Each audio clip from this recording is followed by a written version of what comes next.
I'm coming. Ah, hello. Come in, come in. I am Ysterris, keeper of the sacred library. You must be here about the tiny bookcase. Then follow me. I've sent 2 adventurers out to find stories. So join me here by my crystal ball, and let us see where they are now.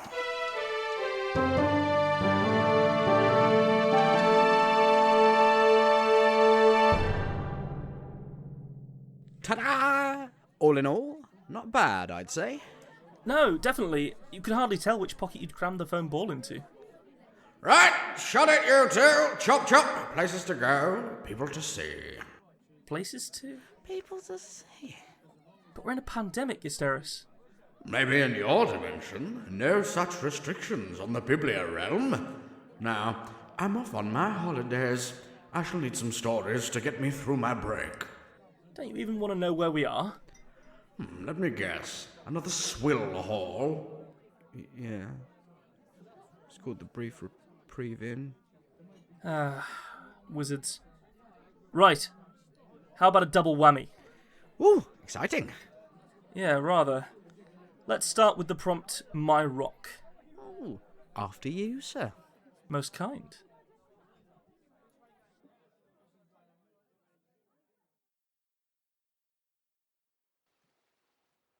My Rock. This is my island, my rock. Abandoned in the cold North Sea and enveloped by the Arctic Circle.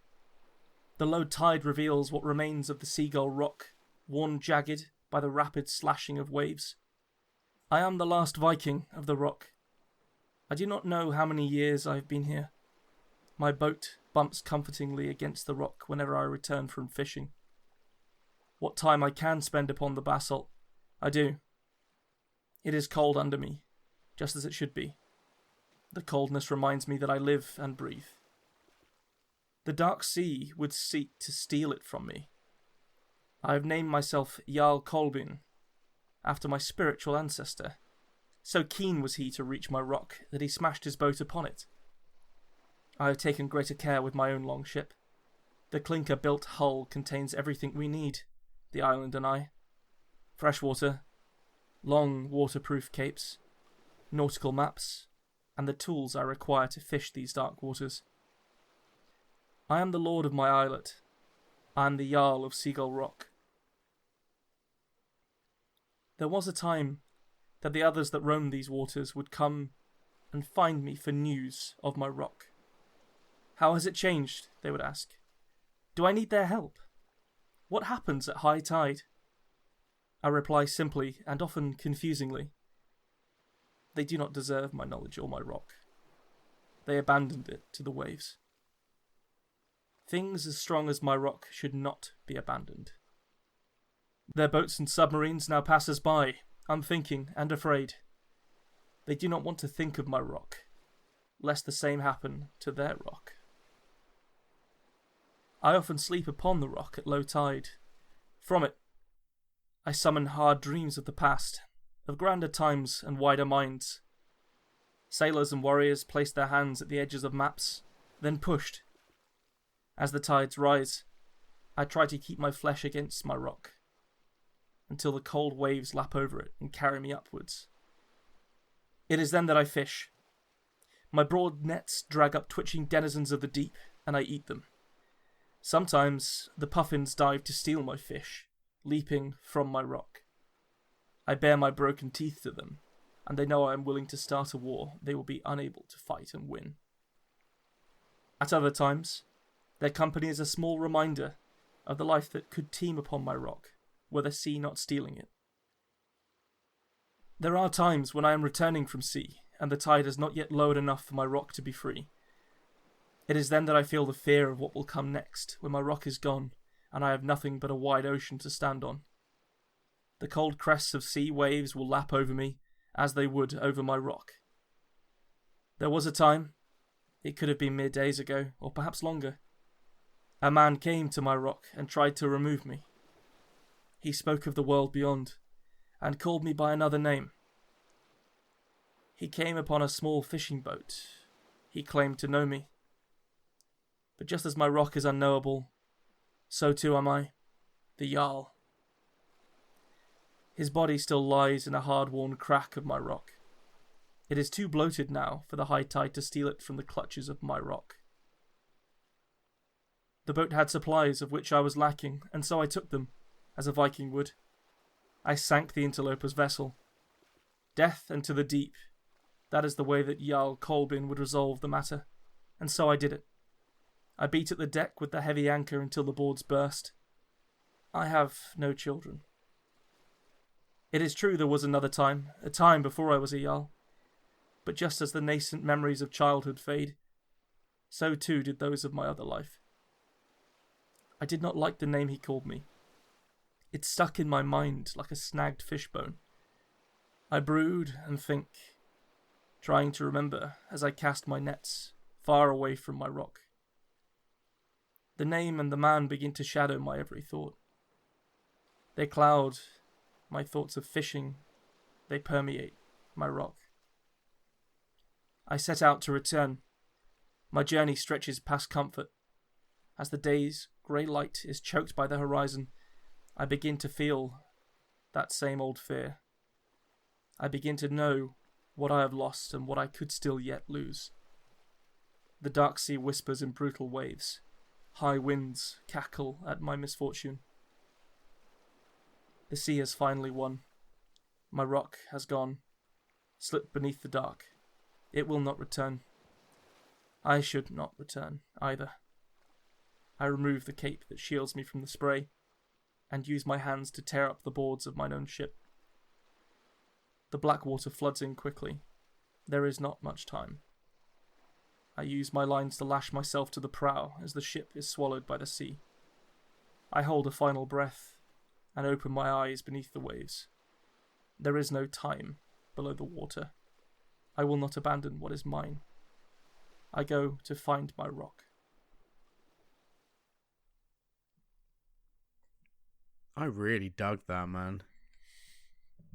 Oh, that got me. It was fun to write. It was fun to get into a madman on a rock's head. It says a lot more about me than the story, really. But I super empathized with him. That's good. The idea of finding some piece of yourself that you felt you'd been missing and clinging to it desperately is a brutal examination of the human condition. Yeah, I wanted to leave it sort of open enough that it could just be sort of vague analogy, or it could be legitimately exactly what is happening. Yeah. It's a very short one.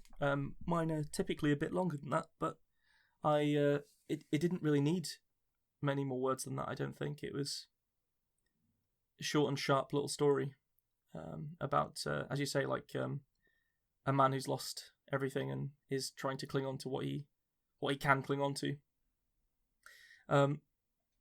It's actually inspired by a Tom Scott video that I watched. Really? Yeah. He has a video called "Is the Most Northern Part of Iceland Still There?" And it's less than 5 minutes long, and it talks about Kolbensea, which is the northernmost point of Iceland. Yeah. And he talks about how it's important for how fishing rights are, because whatever is the northernmost, the furthest point of your land is important for like exclusive fishing rights and stuff. Yeah. But it's this island that not that long ago, like a few hundred years ago or whatever, was like hundreds of meters long, and now it's just a little rock jutting out of the ocean, because it's been victim to like hyper erosion from the sea. Oh man! So the year that it's expected to disappear entirely is 2020. Oh God, really? Yeah. So it's gone or going, but so Tom Scott put a video out in August where he chartered a plane to go and find it, and that's what that video is. I think I'll probably tweet the video so people can see it. Yeah, definitely pop it out. But it's a very cool video. It was a really fun concept to play with, and when I looked it up, the other name for Colbensea is Seagull Rock, which I quite liked. Yeah, and that tied in with our prompt. So yeah, it was interesting. Apparently, also he says in his video that the video that he made was inspired by somebody else's writing, like an author's writing. Oh. So I don't know how deep this rabbit hole goes, but I assume it goes deep. So we might have to look into. Are we going to delve? We're going to delve. We're going to delve deep. Ben Holroyd delve. Here he comes. Do you think I should put that as on my dust jackets? That's your pseudonym now. Yeah. Yeah. We finally found you a stage name. Yes. But I'm looking forward to seeing your entry for the tiny bookcase. Let's have a go at my rocky adventures. Ugg ran his fingers over the smooth contours of the massive femur he used as a club. It was a good club. It had been his many moons. Ugg fondly recalled staving in the head of a long-toothed cat. Its massive body had coiled like a spring, a ball of deadly energy and anticipation, before launching at him and his pack of hunters. A desperate swing of the great hairy one's bone he was holding had smashed its long fang and eye socket. It had made a sad sound when it died. Ugg surveyed the large flat rock before him with an air of expertise. He was, after all, a sort of flint savant. This rock was enormous. Big enough to squash a great hairy one, if you could ever lift it up. It was a dark grey, but the sharp edges twinkled in the harsh midday light that forced its way through the canopy. It was a good rock. It was Ugg's rock. That had been a quick and easy decision. Ugg, see the rock. Ugg, like the rock. This Ugg's rock. Ugg performed a slow lap of the great flint that he had found. Logistics, as a concept, were invented in this moment, as he considered exactly how large a tree would be required to turn this thing into a spear, where would be the best place to lift it from, and most importantly, who could he convince to caddy the thing for him so he wasn't lumbered with carrying it all the time. As he rounded the corner, for so exceptionally big was his rock, he found his eyes met with a terrible sight. Og stood back to admire their handiwork. The giant rock they had found was the ideal canvas to paint an everlasting tribute to their greatest achievement, finding the rock. Carefully, they'd sketched themselves in blue chalk. The squiggly bit that was their beard looked excellent. Then they had drawn the big rock, onto the big rock. History in the making. Instinct drove Og to let out a low whistle as they put their hands on their hips. This was a job well done. Ugg stared in horror at this cretin rubbing chalk all over his rock. This could not be allowed. Oi! What you draw on me rock? Ugg gave this stranger a glare that couldn't kill, but it could at least sizzle. A lizard on a nearby tree ignored them in absolute terror. Og turned to face the arrival. They didn't look the arty type. This not you rock, this all rock. Og nodded firmly. He would have to show this newcomer that the idea of property was in fact theft, and that, in fact, this massive rock and all others belonged to Gangle Bangle, the massive hairy weasel that lives in the sky. It belonged to Gangle Bangle. Ugg was not going to let any kind of Gangle Bangle take place on his nice new rock. They would stain it, the filthy buggers. No, this Ugg rock, you take chalk and go away. He had thought maybe this tactful approach was the solution. If not, he could always whack him with the femur. They had appeared to reach something of a Mesoamerican standoff here. Each of the Homo erectors had fixed their heavy-set eyes on each other, their lumpy brows set in hard creases. Each seemed to believe that if they looked most like the massive rock, they could prove some sort of familial link, and stake their claim that way. Ugg thought back through his countless victories. The smashing of the long tooth, the picking up of the quite heavy leaf, and the scratching of that middle bit of the back that's somehow inexplicably directly between where either of your arms can go. He was a champion. This rock was his by rights. Og thought back to this morning when they had gone out looking for a big flat thing to paint on, and how it would have been much better if this lumpy arsehole hadn't turned up waving a bone about and screeching. Neither of them, in that moment, were focused on the massive rock, which had ever so slowly begun to heave itself to its feet. Its enormous scaled head had been buried under the dirt to protect it from all of the cold that had come before, but now, in this lovely hot sun, it felt like it could dance a merry jig. With an explosion of dirt and gravel, one of its legs burst through the ground between the arguing cave folk.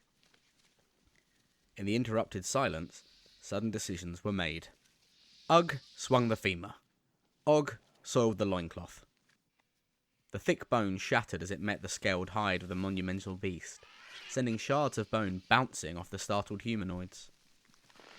With a series of crashes and a rending sound, the great lumbering beast began to disappear into the jungle, a trail of devastation in its wake. Silently, the cave folk exchanged a nod. Og went home and painted the thing. No one knew what it was, but they were all very proud of him, and just generally happy that Og was going outside and doing things. Ugg hid the broken femur in a bush, and smeared his flesh in the thick mud on the jungle floor. Some say he still stalks that great monster even now, waiting for the day he can reclaim my rock.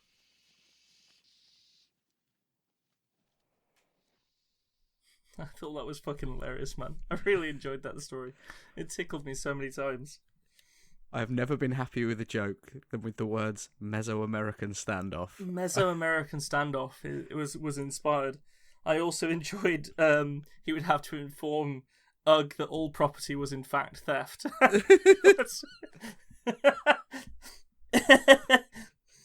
The hairy gangle bangle in the sky as well, like already a primitive form of monotheism going on there. I like it.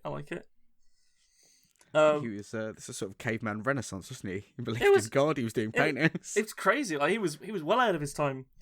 But of course, no real match for Ugg the Flint Savant. I kind of regret. I was going to call them Ugg and other Ugg, and I think I may have missed out on a joke there. But possibly, I liked that they were sort of the same but different, though. That worked. The finding of the rock as the important cultural moment and celebrating it by painting it on the rock was good.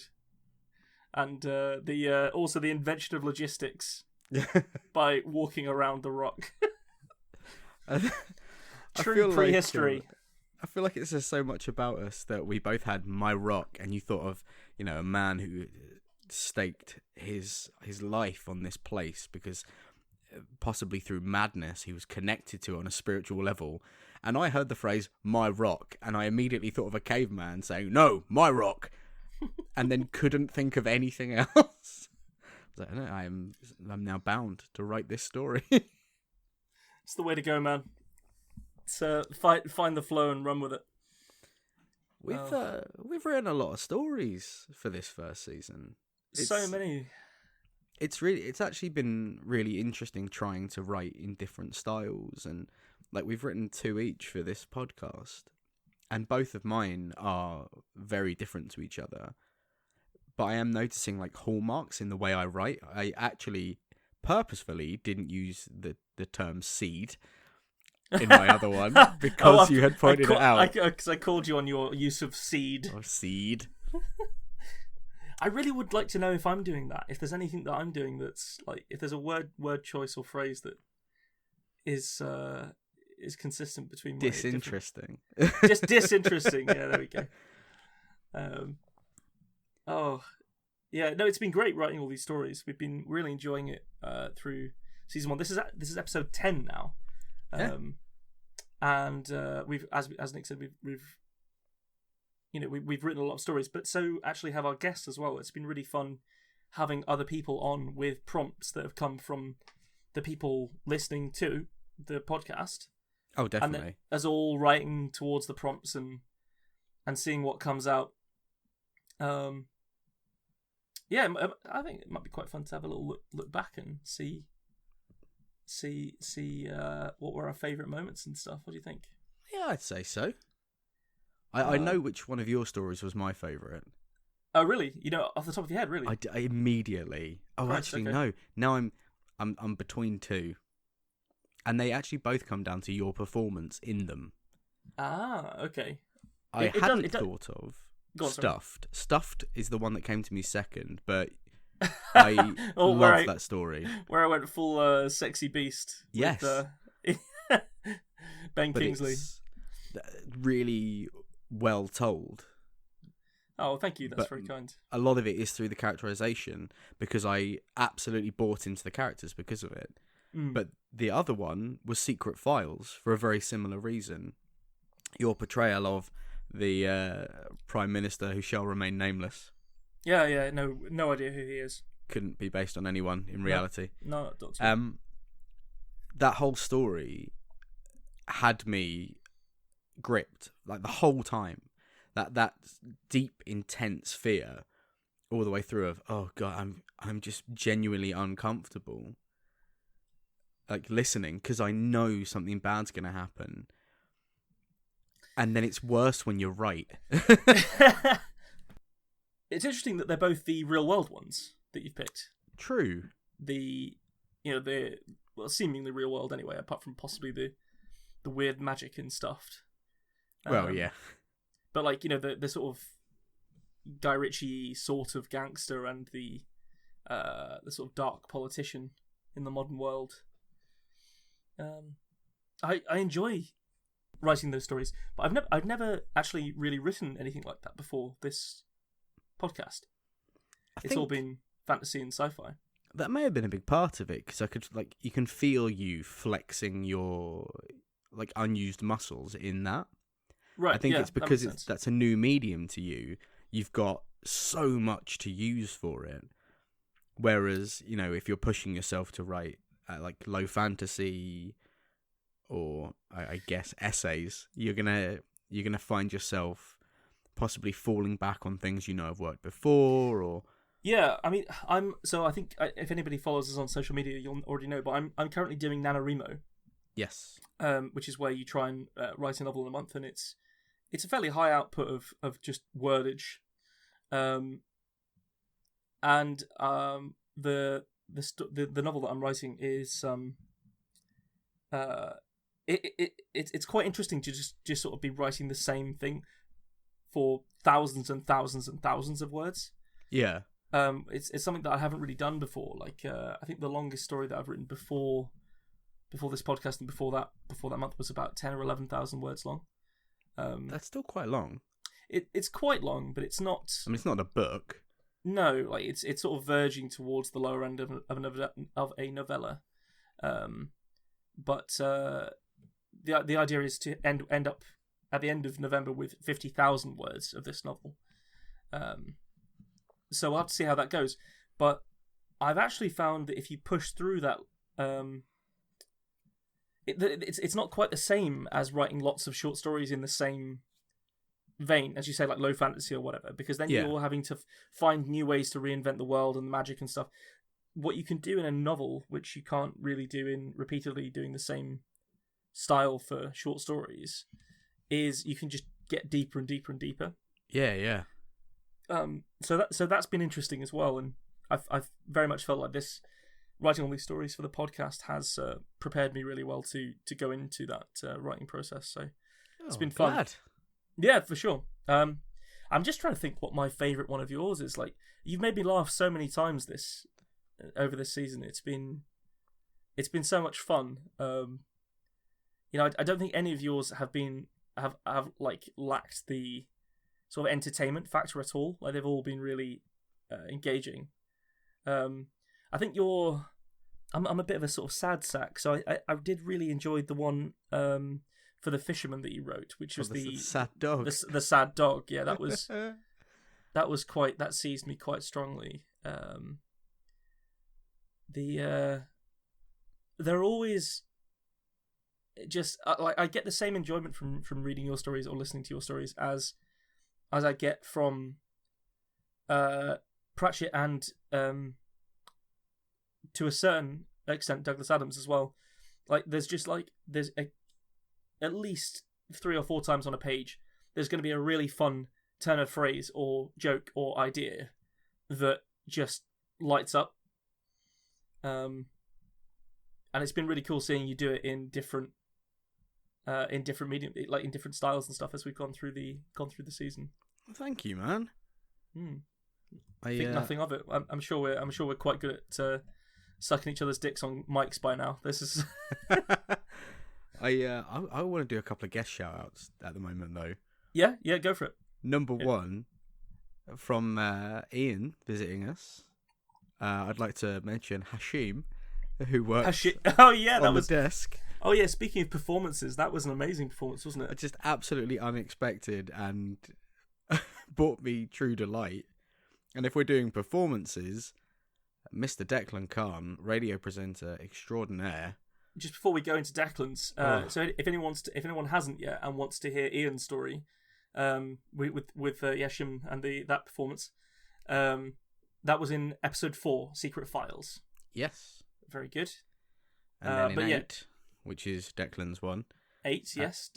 Declan, the man of one take. If you go back and listen to that one and listen to how perfect it is, I had to do no editing on that man. And it's not because he just, read it like Microsoft Sam. It is a fantastic performance. Truly brilliant. The man is a consummate professional and now has a weekly DJ slot. You may have seen us hyping him up a little bit on social media. But Mondays he does a classic rock show, which is excellent. We've been listening to it, and it's I think with the coming lockdown, it's going to be a really important musical injection for me. Definitely. Just jumping back to the first guest we had, Gary Wilson. This was in episode 2. I really liked how he explored the sci-fi concept of elder races. Yes. I know he's very much into Halo lore and that kind of thing, but which I think there's like precursor races in Halo, right? Yeah, there is. Yeah, the Forerunners. It's a very on the nose name. Oh well, yeah, there we go. But I felt like it was handled really well. And it was done from a very human perspective of the person that is drilling down into the ice to find them. And I was quite taken with it. We have been very, very fortunate, I'd say, in season 1 with our guests. A lot of them are people that we knew. Some of them we did, like Charisse Arunian. I met her in a podcasting group on Facebook and reached out, and she was gracious enough to join us. And it's that kind of, the podcasting community is very cool, especially on Twitter and Facebook. And people are always supporting each other. It is a lovely thing to have become part of. It's fantastic. And her story was fascinating as well, getting that insight on 9/11 from an American. And also we learned some things as well during that one, which was nice. Yeah. And then of course we had Brad Rawlinson as well. The man of YouTube himself. And he gave us a little trip down the Fear Factor lane with his the fisherman story. I would say, to my mind, the interview after that is the funniest thing that we've had in this podcast. I can listen to Brad squeal in desperate agony under our scrutiny again and again and again. So obviously we know Brad very well, and have since teased him mercilessly about the fact that he couldn't remember that he'd read Lord of the Rings and The Hobbit during that during that episode. When asked if he read, what was his favorite thing that he's ever read, he said that he doesn't read. He's read loads of books. He's a highly literate individual, but he just in the moment all he could think of was to take a big old shit on Twilight, which was hilarious. So there we go. But yeah, this season's been pretty phenomenal. We've who else have we had? We've had your bandmate Nick. We did. We had Elliot, who first thing he'd written for a long time, and we've inspired him to go a bit mad on that. I think he quite enjoyed the podcasting life, so keep your eyes on YouTube, because I think he's coming back. Oh, really? Is he going for it? He's trying to drag me in. I think it might happen. But yeah, maybe some more content from Elliot, but something he's more comfortable with, so music rather than books. We seem to have had quite a high hit rate on people who don't read, even though we went to them and said, look, we're starting a podcast about stories and books. Would you like to come on? To then reveal to us, oh, I believe I'm illiterate. I think it's, especially when you're sort of put on the spot, isn't it? It's difficult, but these are all people that have found their niche in various industries. So with Ian, he's a games developer and a musician. With Declan, he's a musician and DJ. Brad, he's a YouTube editor and VFX artist. Gary's a very talented tech wizard. And of course, Elliot is a very good musician. So I think it's really interesting to see people from the different walks of life express themselves creatively and tell a story. Definitely. Do the storytelling thing. And we've had some excellent ones. We absolutely cannot. We need to mention Pete K. Malley, because Pete was a fantastic. You mentioned that Brad's conversation was the funniest. Pete made me laugh so much during that podcast, especially like not everything made it into that one. There were a few things cut out. Yes. And it was that was some seriously funny shit right there. Pete is genuinely funny all of the time, though, so I think that's why. Well, that comes with being a comedian, being a stand-up comedian. Yeah, he's actually got some new stuff coming out at the moment. He's doing a series of socially distanced gigs that then have become on his own gigs, but going out digitally, and they're absolutely cracking. If you're a stand-up fan, as Ben and I both are, indeed, I would highly, highly recommend. We he even mentioned on the podcast talking about what it was like to perform during the pandemic. So going into a second lockdown as we are in the UK, that could be quite interesting for everyone. It does mean we're going to have to wait till at least next year for Alien the Musical, I think. Alien the Musical is on hold indefinitely, as it should be. Curses. But that was episode 7 for people that haven't caught that one. It's been a hell of a ride, Ben. It's been a hell of a ride, and then of course we've been delighting each other with our own company for the for the Halloween special that we did, and of course for this finale. It's been lovely, and it's been fantastic to get everybody's response as well on not just publicly on social media, but we've also got a lot of messages and spoken to people about how much they're enjoying what's happening. So it's been wicked, really rewarding for us, I would say, and hopefully you guys are finding some value out of it. We are we're going to take a little break. We won't be doing full episodes in that time, not for too long, I don't hope, but I will. I'll make sure we get some stories out in the in between, because we want to leave you or Ysterris hungry. So, but the reason for this break is that we're preparing for the second season of the Tiny Bookcase, on which we are going to be getting as many guests as we can possibly gobble up, writing a whole bunch of new stories, and also asking for prompts. There will be a big push from us out to you, desperately begging you to let us know what prompts you would like us to tackle in season 2, and then these prompts will go to our guests, and they'll have a say in which ones they want to go for, and that kind of thing. And so, if you let us know what a prompt that you think would be a cool story, it is quite likely that it will make it into season 2. So please do hit us up, and especially respond to when we go out for it properly. And if we don't get through them all, I guess we're just going to have to suffer it and keep going, Ben. Oh, no, keep writing stories. No. Keep enjoying ourselves. That sounds horrible.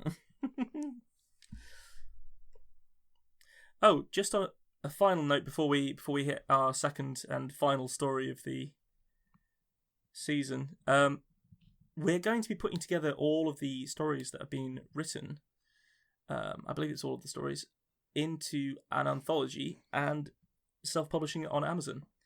I don't know whether we'll be doing hard copies or anything like that, but if you're interested, we'll be, of course, putting it up on our social media. The idea is that everyone who participated in the season will actually be a published author relatively soon.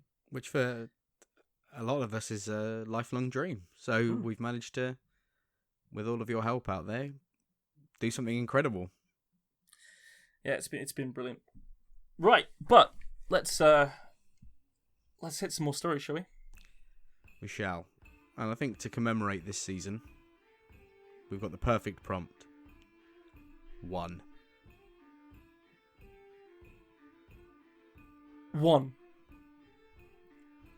Grit intended to start with 1 beer, and then see where the evening took him. He watched hungrily as the huge ale cask was cracked. Not a drop since that innkeeper dried up. Up ahead, Creep straddled the barrel, then shouted something in her odd language. The men in the queue before him began to pour their firsts. He saw Billy the Twat down his pint and say something to Creep that made her throw back her head and cackle in strange, piercing tones. Yeah, hurry the fuck up. He could see the man-breaker was looking on from where he was chained to a tree. Big fucker will be lucky to get a drink of piss after last night. Billy had ordered the man stripped down to his breeches and flogged. Not a man of them had had the stones to do it until Creep had stepped up and put everything her little body had into each lash. The red lines looked like tiny cat claw marks on his tent wall of a back. Man-breaker rumbled something inaudible as his head slowly swung around to stare back at Grit. Grit couldn't meet the massive man's gaze, and so he looked to see Dorrit trying to push in. Grit looked at the youngster with a face made bastard by decades as a soldier. He slowly moved his hand to his knife. Dorrit took the hint. Fucker. Grit stepped up and pushed his tankard under the tap. He was an old hand at this, and took it nice and slow, though the trickle of the flow made him ache with longing. Slowly, the dark brown beer filled up the tankard he had half-inched from the tavern. He felt his lips move in anticipation of the first gulp as he raised it to his mouth. There was a noise, like someone hammering a nail, once. Grit looked down to see the stubby feather of a crossbow bolt sticking out of his heart. Grit thought for a moment that he should find somewhere to put his beer down, then toppled over, backwards. I bloody got him! Right in the chest! It didn't matter that Fernie had been aiming for the little woman sitting on the cask. No one needed to know that. Around him, other crossbow strings thwapped, and bolts rained into the bandits' camp. Some pinged off discarded bits of armour or buried themselves in tree trunks, but most found flesh. Sergeant Torrid said that the enemy would turn and run if each of them secured 1 kill. But that wasn't what Fernie could see. The bandits had found what little cover there was and were regrouping. Knives slid out of sheaths. Axes were unslung. A few had even started to reply with arrows of their own. Slowly, Fernie winched the crossbow back for a second shot.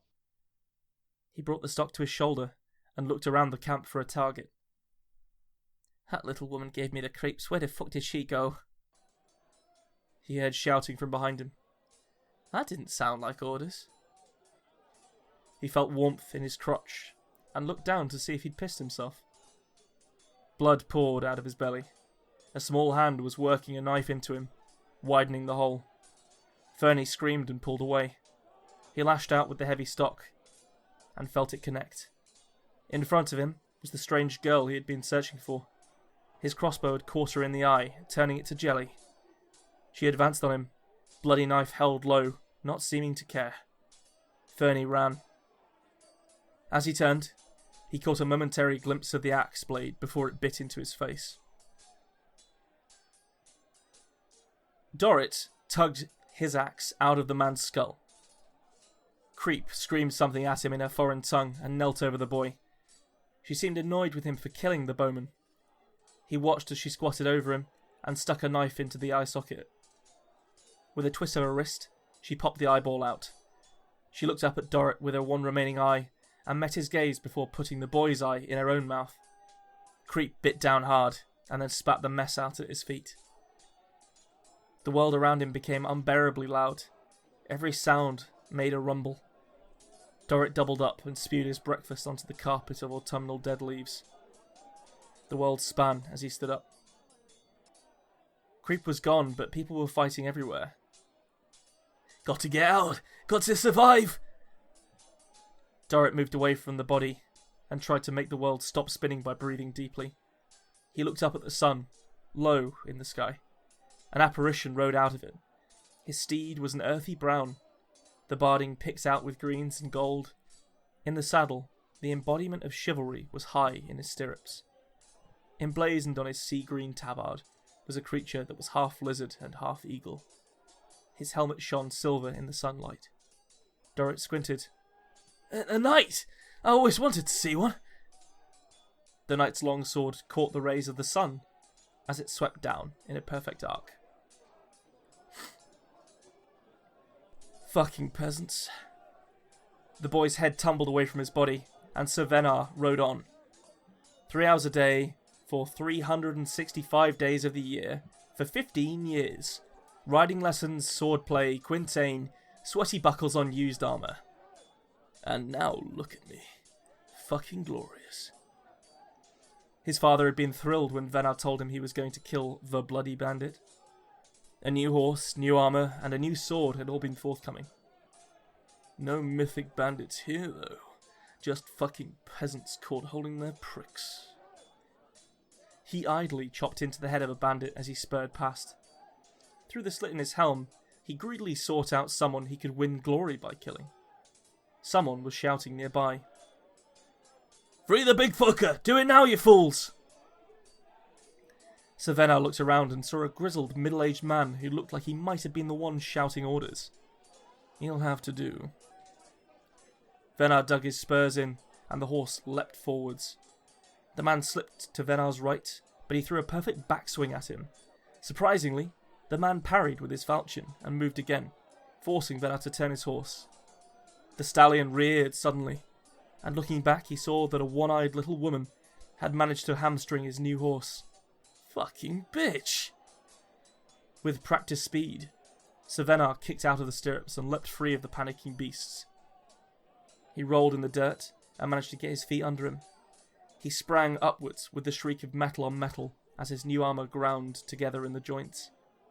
The woman and the man were approaching him slowly. Sir Venar tried to bring his sword up, but found his elbow coulter had locked itself in place. That fucking smith. He quickly shook his shield off and took his sword into his left gauntlet. Fancy armour! The middle-aged man had a smile on his face that Venar dearly wanted to smack off. Fight me like a man, one-on-one, with honour. The bandit seemed to consider it for a moment. Nah. The grizzled man spat onto the leaves. Fucking peasant. Venar flowed forwards and brought the sword around. He wasn't as good with his left, and so force had to take the place of skill. The bandit met his blade with his own. Venar felt from the clash that he was the stronger man and pressed his attack. They were big cuts that the man couldn't possibly continue to parry. A few more, and then for the bitch.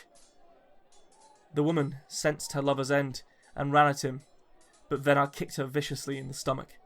His pointed sabaton pierced her and came out red. She collapsed, winded and bleeding. The bandit used the opportunity to attack, but his falchion glanced off Venar's pauldron. Venar brought his longsword around, but before it connected, he felt an enormous blow land on his side, and he was thrown into the air. Sir Venar hit a tree and fell once more into the mud. He had dropped his sword somewhere, and his visor's restriction meant that he couldn't see it. He felt where the blow had landed with his left hand, and found that his cuisse had been buckled. By God, my hip's broken. Venar managed to wrangle himself into a sitting position, and looked up. Blocking out the noon sun was the largest man Venar had ever seen. In his hands he was lifting an equally humongous mace. The giant roared and brought the mace down. Sir Venar screamed. The shiny man died. Hard to tell. Couldn't see his shiny head no more. He stopped making noises. Billy Twat somewhere. He hurt me. Find him. Always wanted to smash him one day. Found him. Just fucking think about this, big guy. Calm down. There are enemies everywhere. We've got to work together. Do you understand me? Look, Creep is hurt. We have to get back to Osgoth, or we're all gonna die. Fast for an old man. Swinging but missing. Reckon get him soon. Make him quiet. Right then, you bastard. Too fast. That's right, you gawping fools. The big un turned on me. You all saw him. Now get down that bank and meet up with Osgoth. If you don't want more of what he got. The armoured knight appeared to have been the last of them, and Billy's men were setting about finishing off any stragglers. Further down the valley he could hear other fights at other camps. Billy just had to hope that they had done as well as he had. Shame about the big bastard. Manbreaker had his uses, but as far as Billy the Twat was concerned, those had expired when he turned that ox's strength on Billy. The men around him were looting as they flooded down the bank. Not a man amongst them wants to be in Billy the Twat's path. He went over to where Creep was sprawled and picked her up. She cried out in her odd voice. Quiet down, little one. Old Billy is getting you out of this mess. He picked his way over the strewn corpses and camped detritus towards the bank. When he reached the tree-lined lip with her, he began to carefully pick his way down the steep slope. Behind him, he could hear an odd noise, like several bardic pipes being played badly and at speed. He turned to see what was making the noise, and a man crashed into him. The three of them rolled down the slope. Billy's head bounced off a tree's outstretched branch, and he felt pain in his side. Eventually, they slid to a halt in a pile of dead leaves. Billy tried to shake the fuzz from his head. Ah, fuck, I got you in the flank! Billy thought he recognised the voice from somewhere. He tried to stand, but stopped when pain shot down his side. Billy the Twat looked down at where a spear was hanging out of him. You fucking fool! He yanked the spear out, and a lot of blood came with it. No, you should have left it in. You're gonna bleed yourself out now. I ain't got my stuff and the soldiers coming. I gotta leave you. The man got up to leave. You fucking coward. I know you, Morley. I know your face and I know your fucking pipes. You better hope this kills me, or old Billy the Twat's gonna use you as a woman. That seemed to make the man hesitate, but his eyes glanced back up the slope. Billy saw that Morley was still more afraid of the possibility of approaching soldiers than the injured old fuck on the floor in front of him. Look, at least take the girl. She ain't all there, but that noble fuck don't get to add her to his list. Morley made as if to continue running. Please, shouted Billy. I ain't never said that word before. Last time I will as well, I reckon. Do this. Prove you got the stones to save someone else's skin. Billy watched as Morley nodded, then picked up the unconscious Creep and ran away into the forest. Ha! Twat. Billy just couldn't carry her weight as well as his own old fat arse around. Ha! Twat. Still can't fucking stand. Twat's the lot of them. Just one moment to catch some air and I'll be up and score settling again. Twats. Twat. Twat. Twat. Twat. Morley ran through the forest with the girl clutched to his chest. If there was one thing that Morley knew how to do well, it was run. He had been doing it for years and saw no reason to stop simply because today was his 40th name day. Trees rushed past and he heard the noise of metal on metal coming from his right. Morley didn't like that, not one bit. He turned left and put on a burst of speed to plunge through a thick grove of trees. It is never a fucking good day to die. So, what I liked about your story was how one of your roleplay characters turned up and started killing people, right? So they untied one of my roleplay characters, and then he killed your roleplay character, but then a different one of your roleplay characters killed my roleplay character, but then it was fine because another one of my roleplay characters accidentally stabbed your roleplay character in the side. I'm not saying they're characters I have played before, audience. They're just definitely characters I would play. They're archetypes after a fashion. Oh, I really enjoyed that, man. Oh, I'm glad. It was a bit longer than our normal ones, but it was a fun thing to do. Totally worth it. I mean, I love. It made me think of, and I haven't read it, and I feel bad now because I don't remember what it was called. But you and Gary spoke in episode 2, Under the Ice, about a book where in the battle, every time someone died, it swapped perspective. The Heroes by Joe Abercrombie. There we go. Yes, that is exactly why I put that in today. And it's a callback. There we go. So you must have done it well because it reminded me of something we spoke about months ago. But yeah, I'm now going to have to go away and read that book because I really, really enjoyed that. It's a really fun tool. I don't know if Joe Abercrombie was the first person to do it, but I've not read anything that did it like that before. And he writes it masterfully, far better than I've done there. So I've seen it in other. It's quite often in Warhammer books. If there's like a well-known named character on each side of the battle, it will swap between their perspectives. So you get on one side you've got the elves performing a glorious flanking charge and saying, oh, this is it, this is our moment, our last hurrah. And then just stoic dwarves in the middle going, oh, they're trying to flank us, just rotate the cannons 90 degrees. And it just creates this, all of a sudden, that ambush going from, oh no, where's it coming from, to being part of the ambush. Yeah. Gave it another dimension that I just really dug that as a tool. Definitely switching perspectives, especially during something as chaotic and messy as some sort of battle, is an excellent just way to get more information into the reader's mind. I think what I really like about this particular writing tool, because I feel like it is a tool, is that it feels like the characters are almost carrying the burden of the story and then passing it on with their life. Yes. You're never going back to these characters. It's quite fun trying to quickly characterize somebody in a couple of paragraphs and then kill them, and then whoever killed them do it again. And then the whole time you're trying to tell a story, tell a larger story.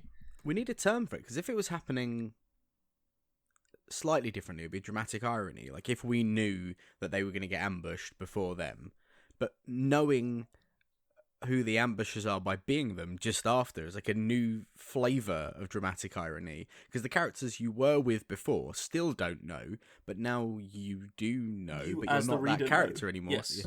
Crazy. Yeah. Really cool. Oh man, I really dig it. I think it's I can see that appearing in stuff I write in the future, and I will always make sure that if anyone mentions it to me, I will say, "Oh, Joe Abercrombie did that." That's not in no way is that me. That's special thanks to Joe Abercrombie in front of every book. Always will be. That was good fun, and I sort of thought to round off the season just doing my old fashioned. A bit of low fantasy as well. It's quite nice. Was very you. I'd say a fitting end to season 1. Yeah. So the other thing to talk about possibly is just the way that the prompt was used. I would say this is probably the loosest interpretation of the prompt that I've had so far this season. But essentially, something happened, or there was a turn of phrase in every character's little story that was to do with them defining something as one. Or reducing it to 1. He was the last one with the knight, and so the knight wanted to be fought 1-on-1, and he had only one of his arms was working, and there was one eye for the creep. All the characters had something that was just one. So clever. Why stop doing clever stuff, man? Because I read my shit and people are like, "Oh yeah, cool." Well, the problem is that I feel like I bury this shit sometimes, and then I have to over-explain it like a really bad joke. What you are is an English teacher's delight. I don't know. I don't think many of my English teachers liked me much, actually, when I was growing up. I mean, that's different. I mean, your text, they would like teachings to say, no, that's great, obviously, but have a think about what one means in this context. Really dig into the text.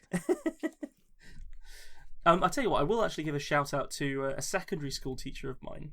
I'm no longer in contact with him. I have no idea what he's up to. But he is a man by the name of, well, I actually don't even remember his first name. Mr. Chambers was his name. And he was a professional storyteller. Oh, wow. Yeah, so he was. So there's a place in Grasmere, which is one of the places in the UK that I grew up. I kind of moved around a lot as a kid. There's a place in Grasmere where the storyteller laureate, I believe is his full title, resides and tells stories. And his name is Taffy Thomas. I don't know whether he's still alive or what, but he'd sort of trained this man that went on to be one of my first literature teachers to be a professional storyteller. And I'm fairly sure that a big chunk of my enjoyment of stuff like this podcast, or as you mentioned earlier, our role-playing experiences and stuff, comes from being instilled with an absolute love of telling stories and telling them in an engaging fashion at that, like, sort of like 11, 12, 13-year-old age. That's genuinely really lovely. Yeah, so no idea what he's doing, but I hope he's okay and that everything's going well for him. Well, I will do a quick one for my English teacher, Dennis Chilvers, then, who made me read The Watchmen by Alan Moore. That's a strong move. He said, you'll like that. Have you ever read it? I said, no, read it. So I did. And I owe that man a lot because it developed my taste. You've got to wonder how many sort of like, not just like taste in media and stuff, but just general like life trajectories and life paths are changed by somebody realising that a young mind would really appreciate a particular book, or not even a young mind, just any mind, and then just going, here, read that, and then that person goes away and read it, and it changes everything for them. I feel like that about films as well. That there are a lot of movies that people have said you haven't seen with Nail and I. Go and watch with Nail and I, and and then when I was 13 or whatever it was when I first saw that movie, it blew my mind. But then I had the same experience with Airplane and Spaceballs and all of these movies. It's someone saying you would really appreciate this, and then you appreciating it. Like I might never have found those things. No, if it wasn't for the people that showed them to me. So it's lovely, isn't it? Right, should we have a last story of the season, Ben? Let's have it. I'm all ears. I'm really looking forward to this. Let's have it. Okay, here we go.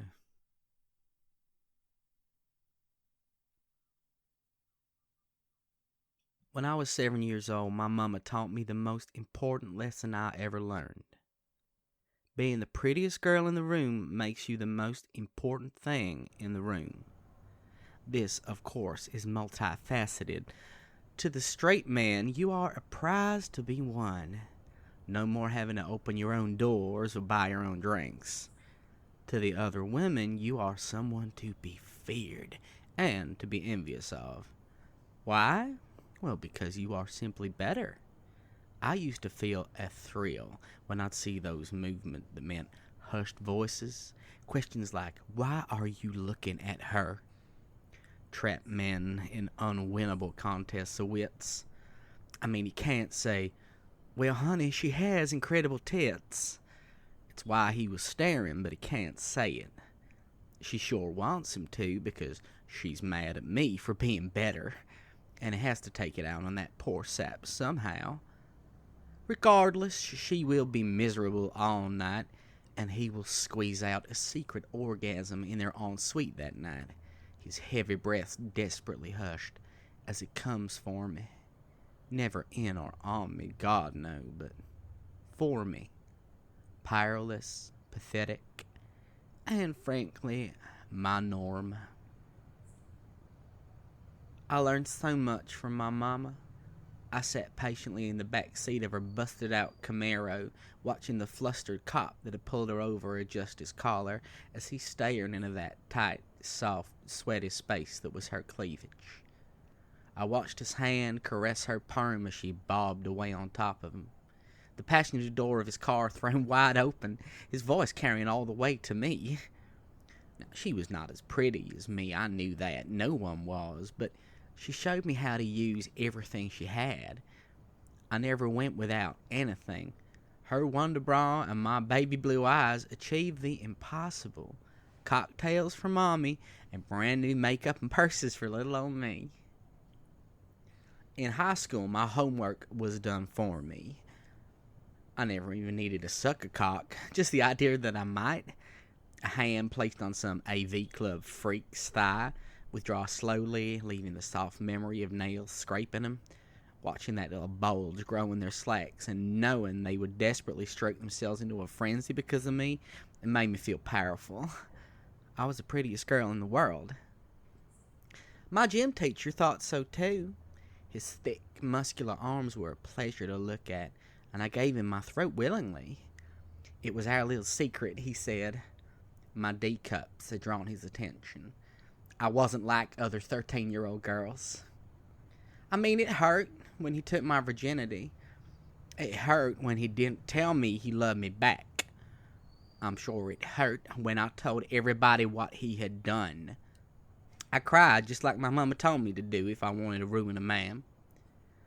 I remembered rocking my hips to try and make him come, to try and make him love me, when I told everybody how he had forced himself on me. I felt my mascara run down my chin as he once had. I bet it hurt when he killed himself too. Good riddance, they all said. I was such a sweet little thing, and he was a monster. I started my pageants not long after that. I was the prettiest girl in the world, and everybody needed to see that. I had all the right answers, world peace, food for children, and all that bullshit. See, my talent was gymnastics. I'd lower myself down and hypnotize those crusty old judges with my curves. I imagined them all hard under the table, and I knew I would win. Some of the other girls were pretty, like that Francesca Hallwitz. It's not my fault if she fell and hurt herself.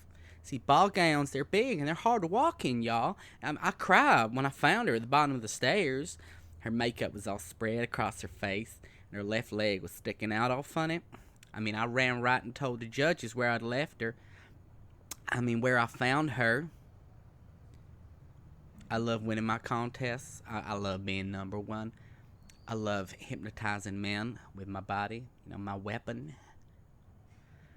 When Mama died, some things got real difficult. I didn't ever learn how to drive, so I was stuck at home. She left me everything she had in her will, but it weren't much. She wrote me this letter, too. She said she regretted so much she didn't let me have a childhood. See, she gone crazy in her final days. That was a real shame. I'm too old for pageants now, but I still like showing everybody I'm the prettiest girl. Everything Mama left me is gone now, so I'm going to find myself a husband. Some old man with a Lamborghini and a heart problem. It's the cliche, I know. I'll let him have my body for a year or two. That's a price. It's unimaginable. So I'll earn those dollars.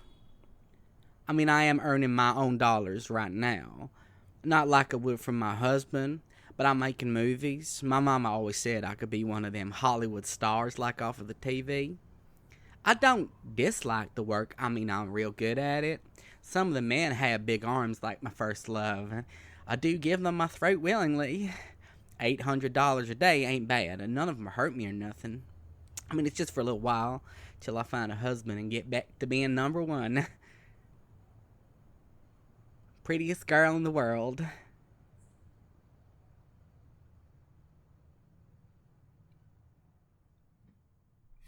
That's a hell of a cold ending. Damn, son. That was an unusual experience to read. I'd be interested to know what people reckon to it, but that was deeply strange. But also, I think it works. Like I could be wrong, but I totally think that worked. People out there, if it's horrible to listen to, let us know. Oh, so even before, so I know you used the "my mama always told me" line towards the end, Yeah. but even earlier on, that kind of like just frank retelling of a life, completely like bereft of any like real artifice, and it's all like from a character. It felt very much like Forrest Gump, but for a young girl. Yeah. That I don't fully know how to characterize the character, but like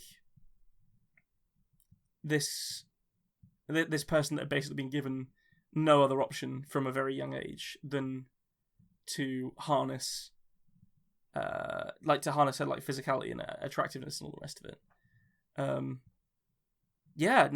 I felt like it gripped me in the same way that watching Forrest Gump gripped me.